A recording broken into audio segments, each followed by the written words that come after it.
This story comes from The Haints of Georgie Todd, a book that's available by Frank T. Scruggs at Amazon.com. Once again, the book is found at Amazon.com, and the story is Familiar Spirits, found in The Haints of Georgie Todd. In the middle of his overnight shift, Georgie sat in a small security office talking to his co-worker, Security Officer Vic Wellington, about an experience he had in Shelbyville.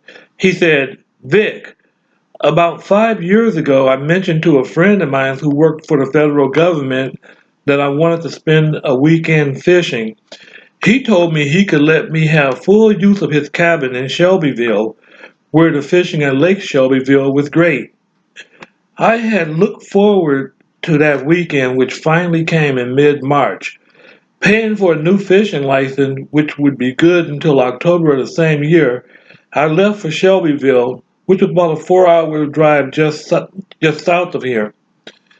Tired from my drive, I began brewing a pot of coffee. Soon the aroma of hazelnut coffee filled the air within the cabin. I searched my backpack for a fifth of brandy I had brought with me," said Georgie. He thought how the brandy with the coffee would settle him just right. He soon found the brandy and added the liquor to the hot, large mug of coffee, and before he could take a sip, there was a faint but steady knock at the door.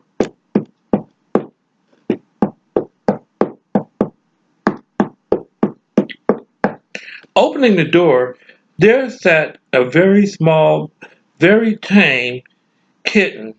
The kitten was black as coal. The kitten looked at him with rather large green eyes and spoke. "Sir, may I come in?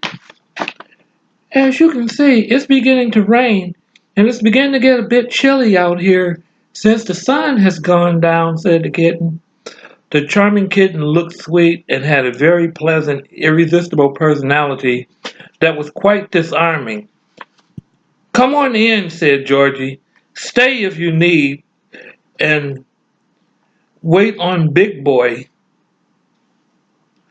Georgie said, "I poured the kitten some milk into a small saucer, and the kitten said, 'Thank you, sir. Big Boy is due here soon tonight. I'm waiting for Big Boy. If it isn't any bother to you, could you put a little brandy in my saucer too?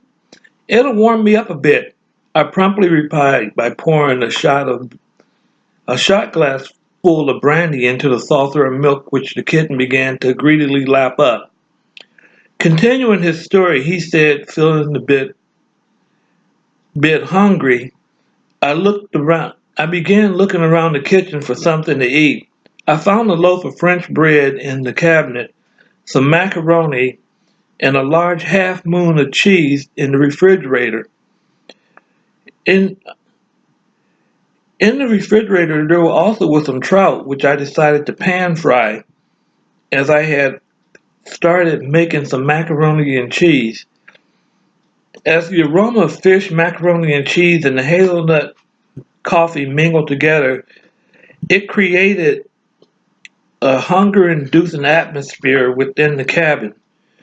There was another knock at the door.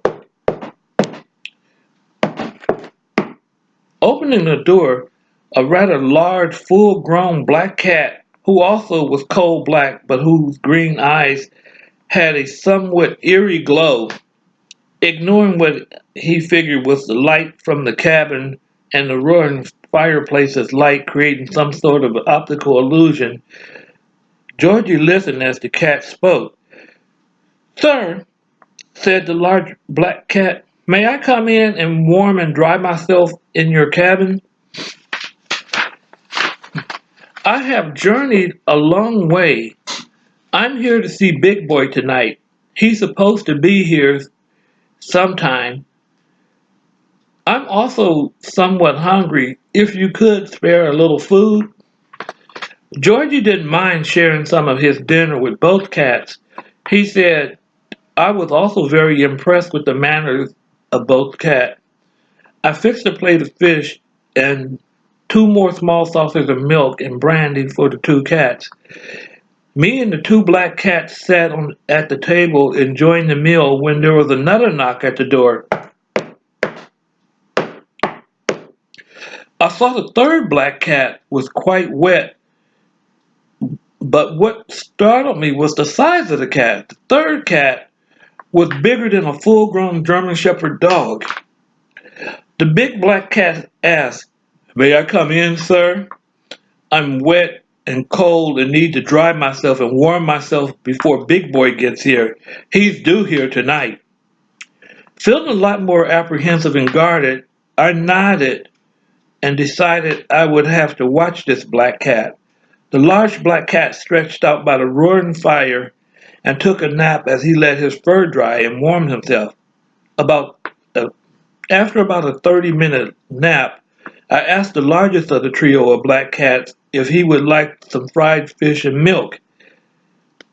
He recounted to Vic that he set the trout and saucer of milk before the large black cat, who quickly consumed both the trout and the milk in a few minutes. Licking his whiskers, the large black cat smiled and said, "Thank you, sir. That was very delicious." Georgie then said about that time, "I remembered my friend Reverend Todd would be dropping by to join me at the cabin. My friend Reverend Ford will be dropping by here too. We're going fishing in the morning." The night passed slowly as the storm grew stronger and the thunder sounded loud as cannon fire, and brilliant flashes of lightning illuminated the sky.